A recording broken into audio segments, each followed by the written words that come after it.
While the senator is under scrutiny from the White House for his stance on Iran, he's also getting some support from a pretty surprising source, a former opponent. To talk about that, let's bring in our political analyst, New York Post political columnist Fred Dicker. Fred, who are we talking about here?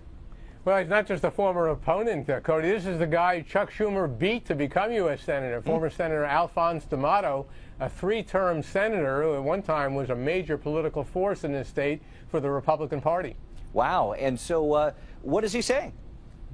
Well, D'Amato is a very interesting, very smart guy, very political, but he's also very smart. He's saying that he thinks Chuck Schumer is a man of courage, that he realizes as a veteran of the Senate, as he, D'Amato, is, how difficult it was for Senator Schumer to take on the White House, take on his Democratic colleagues, and endanger the possibility that he, Chuck Schumer, could become the Senate Democratic leader. He's in line to become that by breaking with the White House on such a key issue. So he's praising him, he's saying he's going to support him any way he can, and he's also calling on New York's other senator, Kirsten Gillibrand, who's a personal friend of D'Amato's, to switch her position and join Schumer in opposition of the White House and President Obama's deal with Iran. And she has voiced her support in the past. Now, you said that the position as Senate leader could be threatened, but first he has to win re-election, so I'm wondering if this plays a little bit into this decision. Not at all, Cody. There's not a chance in the world that the Republicans could defeat Chuck Schumer, even if he had gone the other way.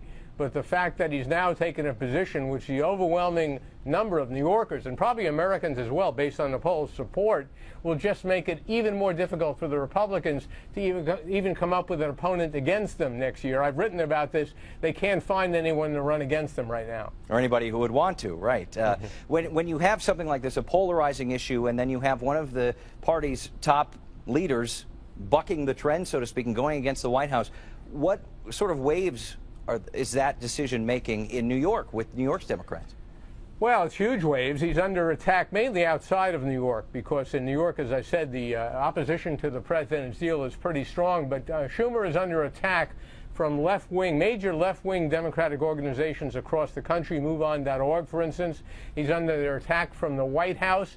And there's a smattering of anti-Semitism now being sprinkled into those attacks. My paper, the New York Post, has a lead editorial on that today, talking about the viciousness of the attacks that Schumer is coming under from people in his own Democratic Party. Well, all right, we'll leave it at that for now. Fred, thanks so much. Don't forget, you can hear Fred's radio program live from the state capitol every weekday morning from 10 to 11 on Talk 1300 AM.